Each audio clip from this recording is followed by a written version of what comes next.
Hello बच्चों, मैं हूं मुकेश सर और देखते हैं आज प्रियंका की एक्सरसाइज नंबर 13.3 यानी कि बेस प्रमेय। तो बेस प्रमेय का फार्मूला देख लेते हैं पहले कि बेस प्रमेय का फार्मूला क्या होता है। बेस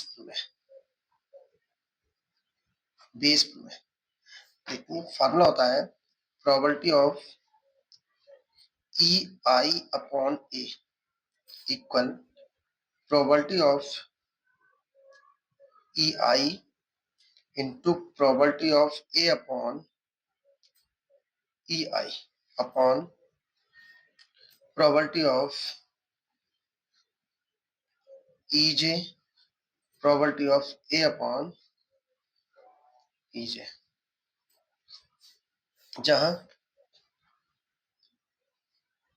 आई बराबर 1 2 3 डैश डैश और जे बराबर भी 1 2 3 डैश डैश। आई और जे के मान आपके ये दे रखे हैं, ठीक है। अब हम इसे और तरीके से समझते हैं बेस प्रमेय को। मान लीजिए प्रोबेबिलिटी आई की वैल्यू अगर हम 1 रखेंगे तो प्रोबेबिलिटी ऑफ 1, और यहाँ पर सिग्मा भी होता है बेटा, सिग्मा जे इक्वल 1 से n तक, ठीक है। तो इसको हम समझते हैं प्रोबेबिलिटी ऑफ E1 अपॉन ए। तो फॉर्मूला बनेगा probability of E1 probability of A upon E1 upon, अब हम जे की वैल्यू अगर 1 रखेंगे तो बनेगा probability of E1 into probability of A upon E1 plus, क्योंकि सिग्मा है, अगर 2 रखेंगे यहाँ पर तो probability of E2 into probability of A upon E2। अगर 3 रखेंगे तो फॉर्मूला बनेगा E3 into probability of A upon E3। तो ये फार्मूला आपका यूज होगा और जो कि क्वेश्चन करेंगे तब जाके क्लियर होगा। तो हमारा बेस प्रमेय का फार्मूला ये लगेगा। हो सकता है यहाँ पर 2 हो जाए, अगर यहाँ 2 होगा ना तो यहाँ पर E2 यहाँ पर होगा, E2 यहाँ, अगर यहाँ 3 होगा तो 3 और 3, मैक्सिमम इसका जो क्वेश्चन है वो 4 तक है, ठीक है। तो क्वेश्चन से देखते हैं बेस प्रमेय के कुछ क्वेश्चन। तो सबसे पहले हम क्वेश्चन नंबर देखते हैं 2। फर्स्ट वाला क्वेश्चन हम बाद में देखेंगे क्योंकि वो बेस प्रमेय का नहीं है। तो क्वेश्चन नंबर 2 ये कह रहे हैं कि क्वेश्चन नंबर 2 है कि एक थैले में 4 लाल और 4 काली गेंदें, एक थैले में 4 लाल और 4 काली गेंदें हैं और एक अन्य थैले में 2 लाल और 6 काली गेंदें। दोनों थैलों में से एक को यदक्षा चुना जाता है और उसमें से एक गेंद निकाली जाती है जो कि लाल है। इस बात की क्या प्रायिकता है कि गेंद पहले थैले से निकाली गई है। तो सबसे पहले बेस प्रमेय में क्या करते हैं कि पहले हम ये देखते हैं कि पहले हम E1 और E1 E2 E3 ये चीज करते हैं, ये चीज ज्ञात करते हैं। तो एक थैले में 4 लाल और 4 काली गेंदें और एक अन्य थैले में, तो हमारे पास 2 थैले हैं। तो एक थैले में हमारे पास जो लाल गेंद है वो 4 है और काली जो गेंदें हैं वो हमारे पास 4 है। और एक और थैला है उसमें हमारे पास 2 लाल है, 2 लाल है और 6 काली है, 6 काली गेंदें, ठीक है। दोनों थैलों में से एक को यदक्षा चुना जाता है, यानी इसे चुनेंगे या इसे चुनेंगे, दोनों में से किसी एक को चुना जाता है। तो सबसे पहले हम क्वेश्चन नंबर यहां तक देखते हैं कि दोनों थैलों में से एक को यदक्षा चुना जाता है। तो लिखेंगे कि माना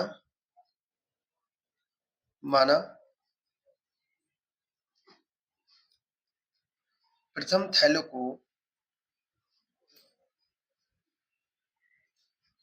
चुनने की घटना बराबर E1 और दूसरे थैले को चुनने की घटना बराबर E2। तो सबसे पहले जब हमने E1 E2 माना है ना तो इनकी प्रायिकता निकालेंगे। तो प्रथम थैले को चुनने की प्रायिकता यानी प्रोबेबिलिटी ऑफ E1। अब हम प्रोबेबिलिटी ऑफ E1 कैसे निकालें, हमारे पास 2 थैले हैं तो दोनों में से किसी एक को चुनना है। तो एक को चुनना है और टोटल हमारे पास कितने हैं, मान लीजिए इसको चुनना है तो ये 1 है और टोटल कितने 2, तो प्रोबेबिलिटी ऑफ इवन का मान कितना होगा 1/2। ऐसे हम दूसरे थैले को निकालेंगे। दूसरे थैले को चुनने की प्रायिकता यानी प्रोबेबिलिटी ऑफ E2, ये भी कितना है दूसरा, तो ये भी 1 है, तो 1 और टोटल 2 है। अगर हमें 2 थैले दिए होंगे तो प्रोबेबिलिटी दोनों की हाफ हाफ होगी, क्योंकि इसको चुनने की प्रायिकता भी 50% हो सकती है और इसको भी चुनने की प्रायिकता कितनी हो सकती है 50%। तो सबसे पहले यही कहा गया था कि दोनों थैलों में से एक को अलग से चुना जाता है और उसमें से गेंद निकाली जाती है जो कि लाल है। तो यहाँ पर एक चीज कॉमन वर्ड ये है कि आप थैला कोई सा भी चुने, ये वाला चुने या ये वाला चुने, गेंद आपको कौन सी निकालनी है लाल। तो जो कॉमन होता है उसे हम ए लेते हैं 20 में। तो लाल गेंद निकलने की प्रायिकता या लिखेंगे लाल गेंद निकलने की घटना, लाल गेंद निकलने की या निकालने की घटना बराबर ए। कॉमन को हम ए लेंगे। अब देखिए अगर मान लीजिए हमने प्रथम थैले को चुना और प्रथम थैले को चुना तो उसमें से लाल गेंद निकलने की प्रायिकता क्या होगी, तो लिखेंगे प्रथम थैले से लाल गेंद निकालने की प्रायिकता, यानी इसको हम रिप्रेजेंट करेंगे probability of A upon E1.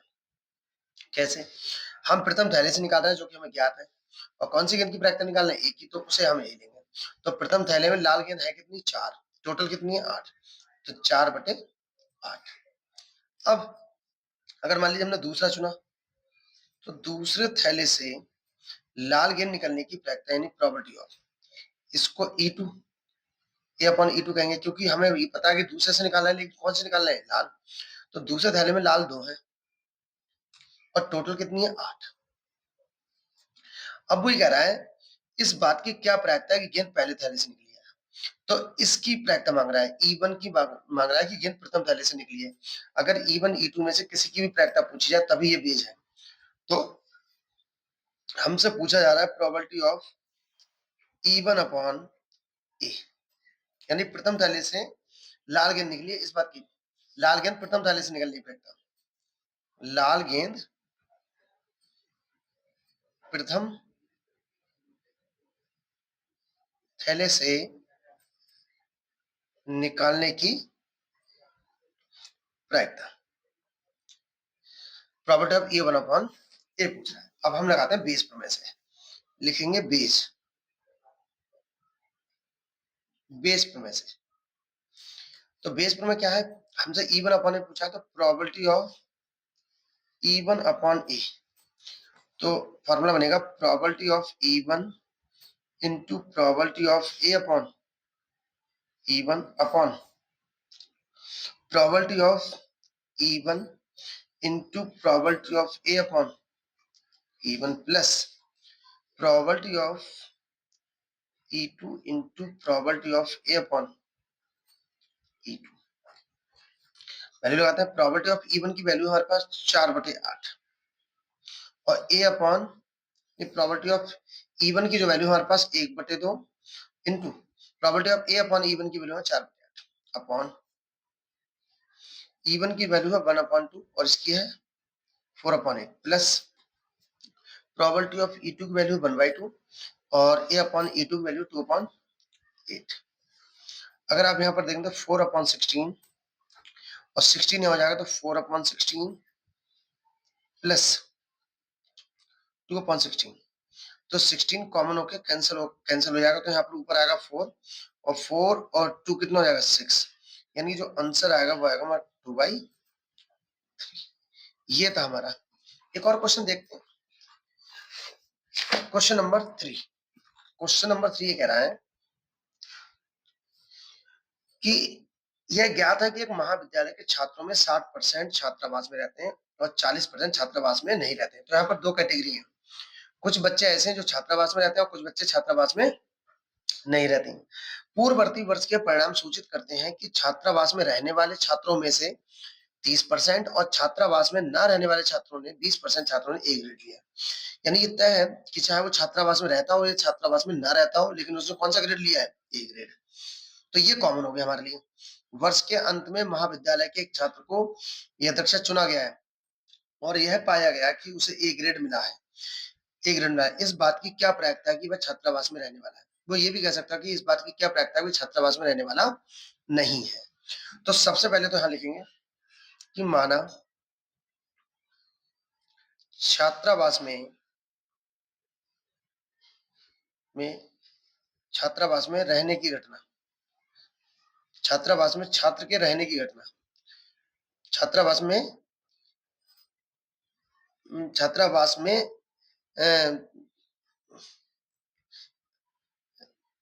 रहने वाले छात्र की घटना, रहने वाले छात्रों की घटना बराबर E1।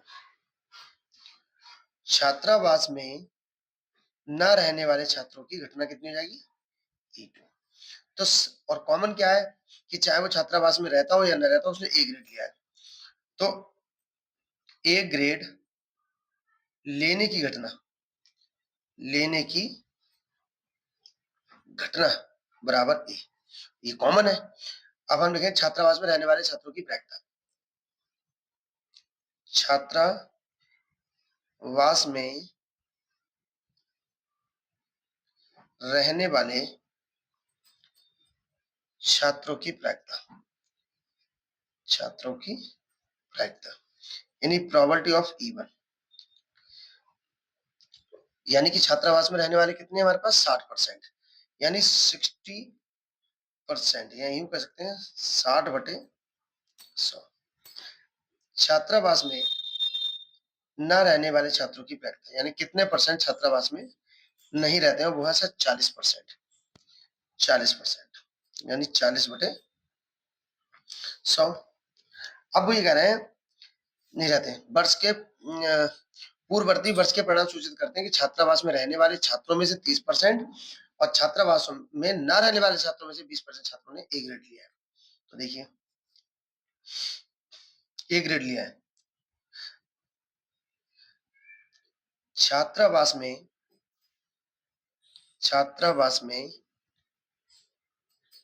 रहने वाले छात्रों ने ए ग्रेड लिया है, ने ए ग्रेड लिया है की प्रायिकता, की प्रायिकता। अब इसको हम किससे रिप्रेजेंट करेंगे?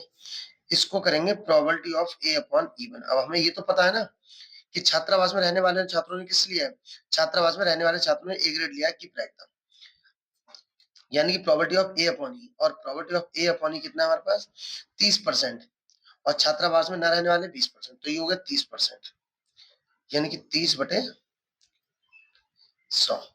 और 20% वो छात्र हैं जो छात्रावास में नहीं रहते हैं। तो छात्रावास में न रहने वाले छात्रों ने ए ग्रेड लिया है, ए ग्रेड लिया है की प्रायिकता यानी probability of A upon E2। अब हमें ये तो पता है कि वो छात्रावास में नहीं रहता है, लेकिन उसने ए ग्रेड लिया, इस बात की प्रायिकता हम बताने जा रहे हैं, वो है 20%, यानी कि 20/100। अब वो ये कह रहे हैं कि यह पाया गया कि उसने ए ग्रेड लिया है, इस बात की क्या प्रायिकता है कि वो छात्रावास में रहने वाला है, छात्रावास में रहने वाला है, यानी E1 की पूछ रहे हैं। तो हमसे पूछा है प्रोबेबिलिटी ऑफ E1 अपॉन ए, यानी उसने ए ग्रेड तो लिया है लेकिन वो छात्रावास में रहता है, इस बात की प्रायिकता बताओ। तो E1 अपॉन ए तो लिख देंगे बेस प्रमेय से, बेस प्रमेय से, और बेस प्रमेय हमारे पास आएगा probability of E1 upon A, probability of E1 into probability of A upon E1 upon probability of E1 into probability of A upon E1 plus probability of E2 into probability of A बटे E2। Value लगाते हैं, E1 की value हमारे पास 60/100 और ए बटे E1 की value हमारे पास 30/100। Upon फिर 60/100 30/100 प्लस अब E2 की वैल्यू कितनी है 40 40/100 और ये हमारे पास है 20/100। सॉल्व करते हैं। ऊपर तो हो जाएगा हमारे पास 1800 और 100 गुणा 100 ये कॉमन होके कट जाएगा और यहाँ पर आएगा 1800 प्लस 800। अब 1800 ऊपर रहेगा 1800 800 2600 दो जीरो भी आपके कैंसिल हो जाएंगे तो हमारे पास आएगा 18/26 यहाँ यूं कर सकते हैं 9/13 ये हो गई हमारी प्रायिकता। देखते हैं नेक्स्ट क्वेश्चन। क्वेश्चन नंबर 4 क्या कह रहा है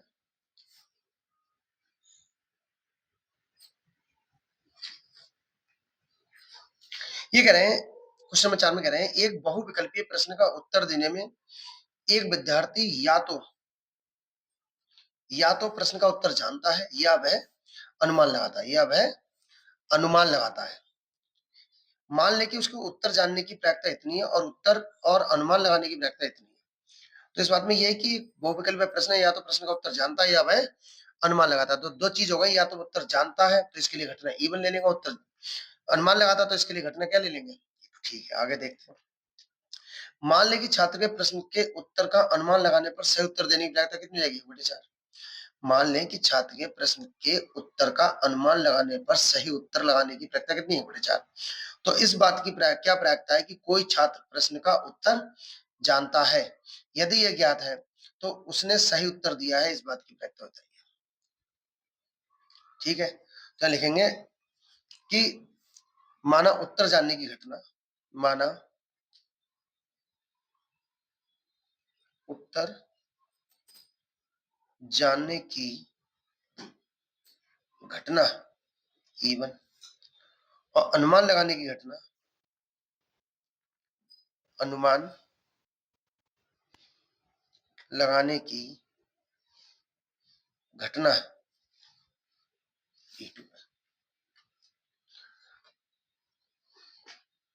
तो इन दोनों की प्रायिकता निकालते हैं तो प्रोबेबिलिटी ऑफ E1 तो देखिए एक बहुविकल्पीय प्रश्न का उत्तर देने में एक विद्यार्थी या तो प्रश्न का उत्तर जानता है तो ये हमने E1 वाली और यह वह अनुमान लगाता तो इसके लिए हमने E2 वाली। मान लिया उसको उत्तर जानने की प्रायिकता 3/4 है तो उत्तर जानने की प्रायिकता यानी उत्तर जानने की घटना E1 है तो प्रोबेबिलिटी ऑफ E1 कितना आएगा 3/4 और अनुमान लगाने की प्रायिकता 1/4 है यानी प्रोबेबिलिटी ऑफ E2 हमारे पास कितना है 1/4।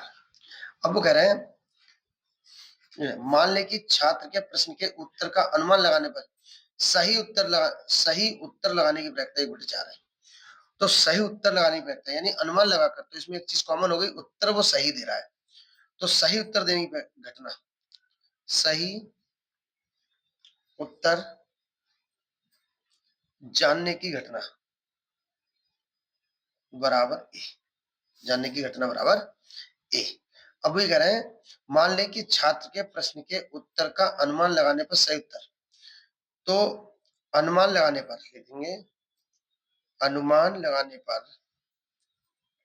पर सही उत्तर अनुमान लगाने पर सही उत्तर लगाने की प्रायिकता सही उत्तर देने की प्रायिकता यानी प्रोबेबिलिटी ऑफ A/E2 अनुमान लगाने पर अनुमान की घटना कितनी है E2 तो A/E2 कितनी हमारे पास 1/4। अब यहाँ पर एक चीज नहीं दी है यहाँ 3 वैल्यू दी है 1 2 और ये 3। अब यानी उत्तर जानने पर अनुमान है और ये उत्तर जानता है तो उत्तर जानने पर सही उत्तर देने की प्रायिकता सही उत्तर देने की प्रायिकता यानी कि प्रोबेबिलिटी ऑफ A/E1 क्यों क्योंकि उत्तर तो जानता है ना वो उसके बावजूद भी सही उत्तर दे रहा है वो तो इसकी प्रायिकता ए क्यों हुई क्योंकि ये तो उसे 100% पता है कि ये उत्तर इसका यही है तो ये 100% वाला हो गया कि उत्तर जानने पर सही उत्तर देने की प्रायिकता क्या होगी 1 100% यानी 1। ये आपकी निश्चित घटना है कि होनी है, उसे पता है कि ये आंसर है, इसलिए इसकी प्रायिकता कितनी होगी 1। अब वो ये कह रहे हैं इस बात की क्या प्रायिकता कि कोई छात्र प्रश्न उत्तर जानता है, उत्तर जानता है यानी कि इवन पूछ रहा है। तो प्रोबेबिलिटी ऑफ इवन अपॉन ए, उसने उत्तर सही दिया है लेकिन वो उत्तर जानता है, इस बात की प्रायिकता कर रहा है। वो ये भी कह सकता था कि इस बात की क्या प्रायिकता है कि कुछ छात्र प्रश्न उत्तर नहीं जानता, अनुमान लगाता है यानी E2 अपॉन ए। तो बेस प्रमेय से फिर से लिखेंगे, बेस प्रमेय से। बेस प्रमेय क्या होगी, प्रोबेबिलिटी ऑफ E1 अपॉन ए, अगर यहाँ E2 अपॉन तो E2 को लगता है, तो probability of E1 into probability of A upon E1 upon probability of E1 into probability of A upon E1 plus probability of E2 into probability of A upon E2। तो probability of E1 का जो मान है हमारे पास 3/4 और probability of A upon E1 का मान है 1/4।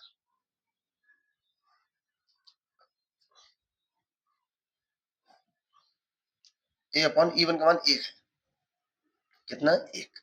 प्रोबेबिलिटी ऑफ E1 का मान 3/4, इसका मान 1 प्लस प्रोबेबिलिटी ऑफ E2 का मान 1/4 और गुणा 1/4। सॉल्व करते हैं, 3/4 यहाँ पर भी होगा 3/4 प्लस 1/4, तो यहाँ पर जाएगा 3/4 एलसीएम में, तो 3 और 1 4/4, 4 से 4 कट जाएगा और आंसर आएगा 3/4। थैंक यू बच्चों।